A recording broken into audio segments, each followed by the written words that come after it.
Hey everyone, and welcome to the Global War Watch Network. If you're looking for clear, no-nonsense breakdowns of the biggest global stories, you're in the right place. Go ahead and hit that subscribe button now so you never miss what we're covering next. All right, let's get right into it. A truly explosive question is at the center of our explainer today. Did the CIA, the United States' own intelligence agency, actually plot to assassinate the Prime Minister of India? It's a huge claim, and we're going to unpack where this story came from and what intelligence analysts think is really going on here. So, to understand this, you have to picture the scene.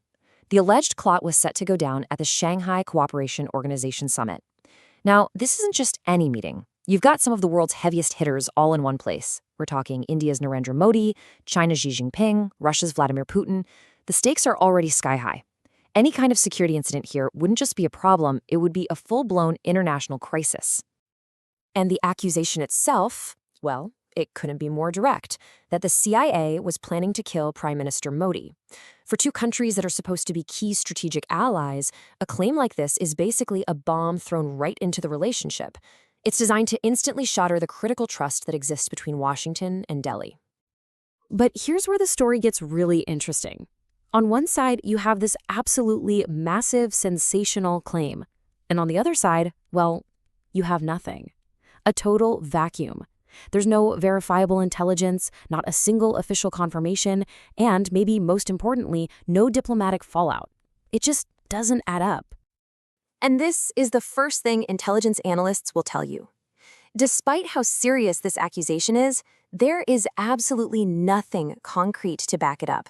No leaked documents, no names of spies, no court filings, none of the usual breadcrumbs you'd expect to find if a plot this big were actually uncovered. So you might be wondering, okay, if there's no evidence, how can they be so sure it's fake? And that's a fair question. Well, for the experts, their analysis goes way beyond just the lack of proof. It's about looking at what would have happened if this story were actually true. Their skepticism really boils down to three main things, what they call the three pillars of doubt. First, the diplomatic silence. Second, the basic risk-reward math of any intelligence operation.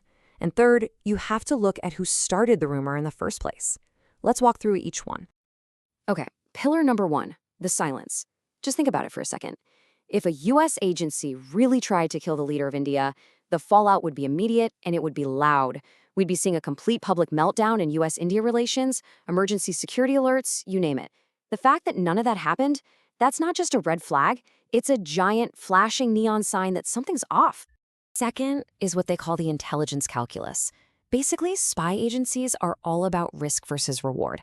And the risk of a mission like this, it's catastrophic. You're talking about the complete destruction of a key alliance, global outrage, maybe even conflict. The reward could never, ever be worth that kind of guaranteed backlash. It's just not a plausible operation. And third, you have to follow the story to its source. Analysts point out that this claim didn't come from some whistleblower inside the CIA.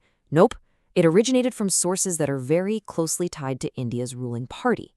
For analysts, this fits a well-known pattern of digital propaganda, where you drop a huge, shocking claim with little to no evidence for political effect.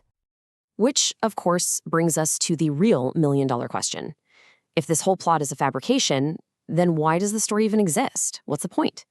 And this is where the analysis pivots from just debunking a rumor to actually examining a strategy of information warfare.